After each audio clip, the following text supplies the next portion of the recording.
Saudações, pessoal. Tudo bem? Como que vocês estão? Hoje é um dia muito triste. Ontem foi um dia lamentável na história do nosso país e é uma perda mundial. E eu não tô nem aqui para contar o que aconteceu, porque vocês já sabem, tem em todo lugar, tem gente fazendo cobertura muito boa a respeito disso, embora tenha gente falando muita besteira também. É muito triste ver o quanto isso está sendo usado na retórica eleitoreira. Muita gente se fazendo valer disso para falar que pegou fogo por causa de partido X ou Y. Então todos os populistas agora vão, né, tomara que não, mas vão começar a usar isso, né, para somar aquilo que eles têm, para dizer que tá tudo uma bagunça e que você precisa muito votar nele para que ele te salve dessa bagunça.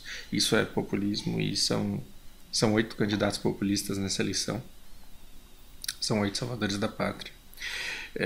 Isso é lamentável porque tem gerado algumas reações muito tristes e eu não quero mitar em cima do comentário do cara. O objetivo não é isso. O objetivo é falar para vocês do meu mundinho, né, das poucas pessoas que me assistem e dentro dessas poucas pessoas que me assistem, as poucas pessoas que refletem a respeito, né, daquilo que é dito, o quanto esse tipo de comentário aqui ele é lamentável, o quanto esse tipo de reação aqui é triste. Então, a justiça histórica sendo feita pelas mãos do acaso acaba de ser consumida em chamas a antiga Casa Grande da Família que por anos dominou, massacrou e explorou o povo brasileiro, além de ser notoriamente conivente com a escravidão dos negros africanos. Aos que não compreendem, tudo que apague do cenário brasileiro a lembrança daquele período nefasto, assim como de outros, é um alívio para mim e certamente todos aqueles cujo sofrimento atual é uma herança daquela época. E o cara fala bonito, né? Escreve bonito e assim, num tempo em que todo mundo é obrigado a ter uma opinião, e a gente tem tanta informação que a gente tem pouco tempo para refletir a respeito daquilo que a gente lê. Quando a gente vê que muita gente tem uma opinião como essa, a gente tende a achar que isso é inteligente, que isso é legal e a gente tende a concordar com isso também. E tomara que essa conversa que a gente vai ter agora faça com que você reflita e não caia tão facilmente numa opinião tão confortável quanto essa, porque essa opinião ela é lamentável. Simplesmente lamentável. A gente está no meio de muitas retóricas políticas, né? Então você quer dar nome a tudo, você quer taxar as pessoas como comunistas, populistas, whatever listas que elas sejam, e a gente tem raiva, né? Então você pega por um brasileiro médio, ele tá com raiva porque ele tá empobrecendo, ele tem medo de não chegar em casa, de chegar em casa sem o celular ou sem a vida, tá preocupado com o emprego, com saúde, então ele tem coisa muito mais importante para se preocupar na vida do que com cultura. Aí quando ele vê uma notícia dizendo que determinado artista recebeu não sei quanto da Lei Rouanet, ele fica com mais raiva de cultura ainda e ele quer mais que feche logo essa porra toda mesmo. Mas isso é muito lamentável. E aí você tem uma outra galera querendo gerar ódio, querendo igualdade e querendo combater o racismo, a discriminação e as diferenças da maneira errada, quer combater com ódio e quer consertar o passado. E eu vim dizer aqui para vocês que não dá pra gente consertar o passado, não tem nem porquê. E não dá pra não olhar para o passado. Olhar para o passado é se negar a olhar para o passado, porque o passado é feio, é uma coisa burra. E eu vou usar outros países, porque se a gente falar do Brasil, a gente vai gerar raiva, né? E vai gerar contra-argumentação de pessoas partidárias e entusiastas, né, de determinadas ideologias. Vamos falar de outros países? Vamos falar de, sei lá, Inglaterra e Japão, países que geralmente as pessoas gostam. A gente vê a história do Japão, vocês aí que são fãs de anime e que são admiradores da cultura japonesa, não é romântico, poético, não é admirável você ver a história dos samurais? Pois bem, vejamos os samurais de uma perspectiva não anime. Vamos olhar de forma objetiva. De onde vieram os samurais? Esses que vocês estão acostumados a ver nos filmes, nos romances e nos animes de vocês. Eles vieram do desemprego. Então, assim, você tinha vários senhores feudais, cada um com o seu exército de samurais. Esses senhores eles foram se conquistando até que ficaram dois muito grandes. Houve uma guerra muito feia, um dos lados ganhou e aí esse Shogun pacificou o Japão. E aí, assim, a gente tinha muito samurai, era o topo da classe hierárquica na época.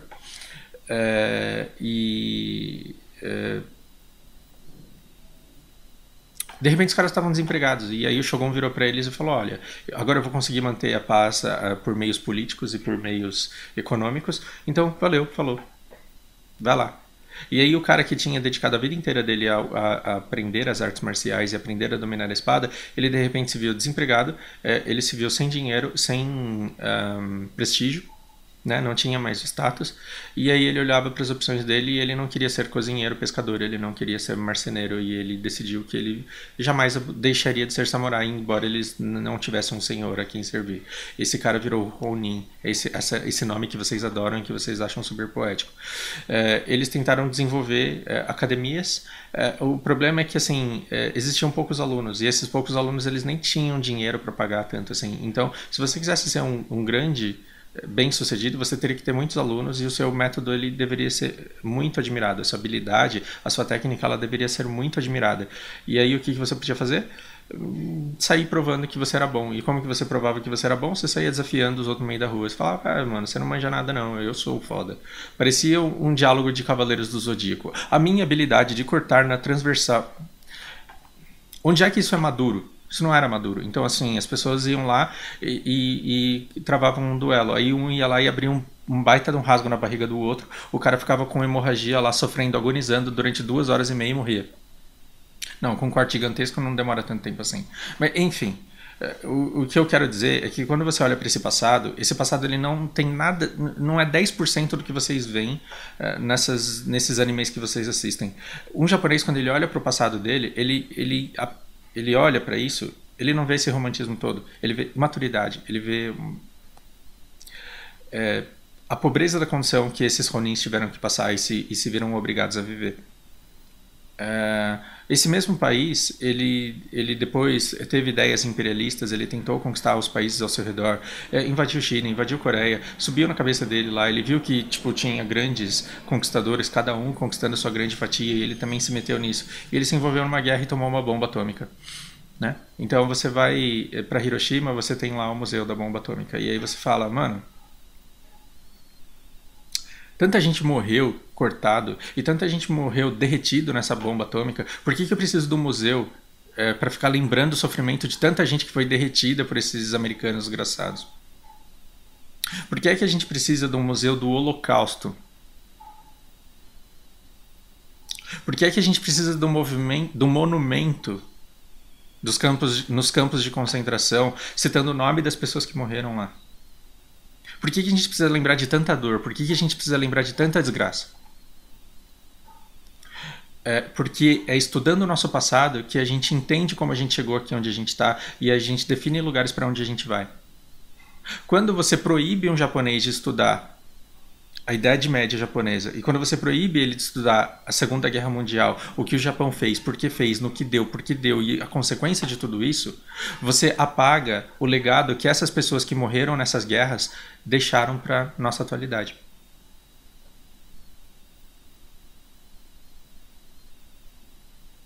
Então, assim, tem que tirar Monteiro Lobato da literatura porque ele era racista. Não. Você tem que olhar para a sociedade da época do Monteiro Lobato e falar, puta que pariu, que sociedade imbecil, ainda bem que a gente tem a oportunidade de mudar isso.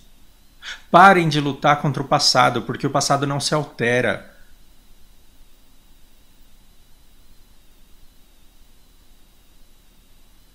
Eu tô dando uma pausa aqui, porque cabe reflexão. Parem de lutar contra o passado, porque o passado não se altera. O que você tem que fazer é aprender com o passado. Você não tem que ter raiva da família imperial, você tem que entender de onde nós viemos. Porque a nossa formação de família imperial e de escravos é que gerou a nossa cultura escravocrata, e é contra ela que a gente tem que lutar para chegar em algum lugar. O Museu Nacional, ele não tinha coisa só da família imperial, ele tinha fósseis, ele tinha meteoritos. Os meteoritos ainda estão lá porque eu acho que eles não derreteram. No máximo eles vão se deformar um pouco. Mas você tinha preciosidades que davam a opção da pessoa ter acesso ao nosso passado histórico caso a gente tivesse interesse. Porque a gente não tem, porque a gente está jogando BDO. Mas é muito triste que no dia em que você cansar de jogar e falar, não, agora eu quero um pouco de cultura na minha vida, que você não possa mais visitar esse museu que eu tive o privilégio de visitar em 2013 ou 2012, agora eu não lembro. Se você for bem preparado para o museu, não adianta chegar lá e olhar para uma coisa que você não sabe o que é. Se você for preparado para visita no museu, é um contato com peças históricas que mudam a sua vida e muda a sua maneira de enxergar o mundo. E agora a gente está privando as futuras gerações de terem essa opção caso elas queiram. E isso é muito triste. A gente está poupando universitários de terem contato com o material físico dos seus objetos de estudo. Isso é muito triste. Então, assim, o Brasil ele tem prioridades? Tem. A gente tem que se preocupar mais com segurança do que com cultura? Não sei. É porque a falta de cultura e a falta de educação que está levando a maneira como a gente interage uns com os outros na sociedade. E é isso que está levando a nossa sociedade ao nosso ponto atual. Então a gente deveria estar muito mais preocupado em salvar as próximas gerações do que em resolver na bala o nosso problema de agora. É bem triste. É bem triste o que está acontecendo.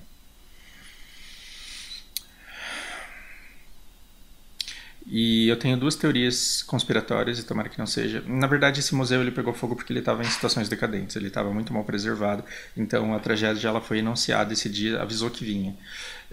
E aí, em cima dessas duas, eu tenho duas teorias que eu não sei qual delas é pior. Na verdade, eu sei. A primeira é que talvez esse museu ele tenha pego fogo pelo mesmo motivo que o Museu da Língua Portuguesa pegou fogo, que vários outros museus pegaram fogo. Porque simplesmente chegar e fechar o Museu do Ipiranga do nada é uma coisa que gera uma comoção popular muito grande e gera um protesto muito grande, ainda mais em época de eleição. Então, a primeira parte da minha teoria conspiratória é que isso tenha sido um grande corte de gastos e eu não quero acreditar nisso. Uma outra opção é que esse incêndio tenha sido causado por um cara como esse daqui, que está querendo tacar fogo na nossa história escravocrata, eu nunca consigo falar essa palavra. E se você tem uma pessoa querendo tacar fogo numa casa imperial porque ela acha que isso é justiça com os negros que sofrem hoje no país, aí é porque o problema é muito mais sério. E é deprimente. Eu entendo o que faz esse cara pensar desse jeito, mas é deprimente o fato de que a gente não consegue conversar para explicar para essa pessoa que o negócio não é assim que funciona. Então, antes de sair vomitando ódio e falando você é um arrombado, um filho da puta, você é um imbecil, tente ter esse tipo de conversa. A pessoa ela pode não mudar de opinião hoje, ela pode mudar de opinião talvez se ela começar a refletir mais e pensar mais.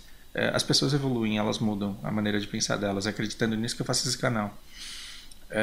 Talvez se a gente começar a dialogar mais, talvez se a gente tentar tirar o ódio de tudo e entender os porquês das coisas, a gente perceba que a gente é um país que está progredindo muito rápido.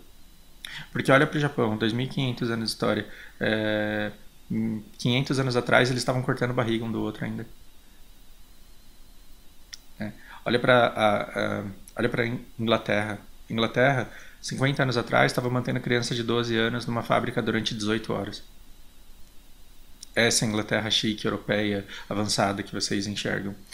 Olha para a Alemanha. A Alemanha, 60 anos atrás, 70 e poucos anos atrás, aqui eu não sei fazer conta, estavam matando judeus em câmara de gás. Então, quando você taca fogo no Museu do Holocausto, quando você taca fogo no Museu da Bomba Atômica, quando você taca fogo você não apaga o passado. Você simplesmente impede que pessoas no futuro tenham a oportunidade de aprender com os erros que já foram cometidos. A gente deveria usar tudo o que aconteceu de ruim para nos fortalecer. E não para gerar mais ódio e mais raiva e mais indignação. Vai ver se vocês que gostam de idolatrar culturas estrangeiras, vai ver se um alemão ele está idolatrando o cara que tacou o cara na câmara de gás, ou se ele está querendo tacar fogo no museu para apagar essa lembrança. Não. Isso é uma memória que tem que ser respeitada e que deve ficar e que deve trazer um legado. Caso contrário, todo mundo que morreu na câmara de gás, na bomba atômica de Hiroshima, todo mundo que morreu com corte na barriga, né, agonizando durante meia hora até finalmente morrer, eles terão morrido à toa, não terão deixado legado nenhum. Porque a cultura se constrói ao longo dos erros que a gente cometeu. E coisas boas também. Existem esculturas e pinturas que a gente simplesmente não vai conseguir reproduzir, porque elas são obras-primas. O que é uma obra-prima? Não dá para fazer igual, você pode tentar, você não vai conseguir. E a gente está tacando fogo nessas coisas porque a gente está com raiva do partido de oposição. Isso não deveria acontecer. Gente, a gente não é inimigo. A gente tem que preservar as coisas boas e alterar o futuro, não o passado. A gente não vai conseguir alterar o passado. Isso é lamentável. Espero que isso cause boas reflexões. É,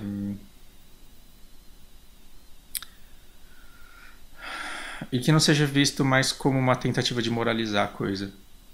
Eu não quero mitar em cima desse cara aqui, entende? Eu quero, no meu mundinho, no meu universo, das poucas pessoas que me assistem e dessas poucas pessoas que me assistem, das poucas pessoas que refletem em cima do que eu falo, eu quero trazer um pouco de luz, assim, nessa escuridão de ódio que a gente está vivendo hoje. É muito triste isso. Até a próxima.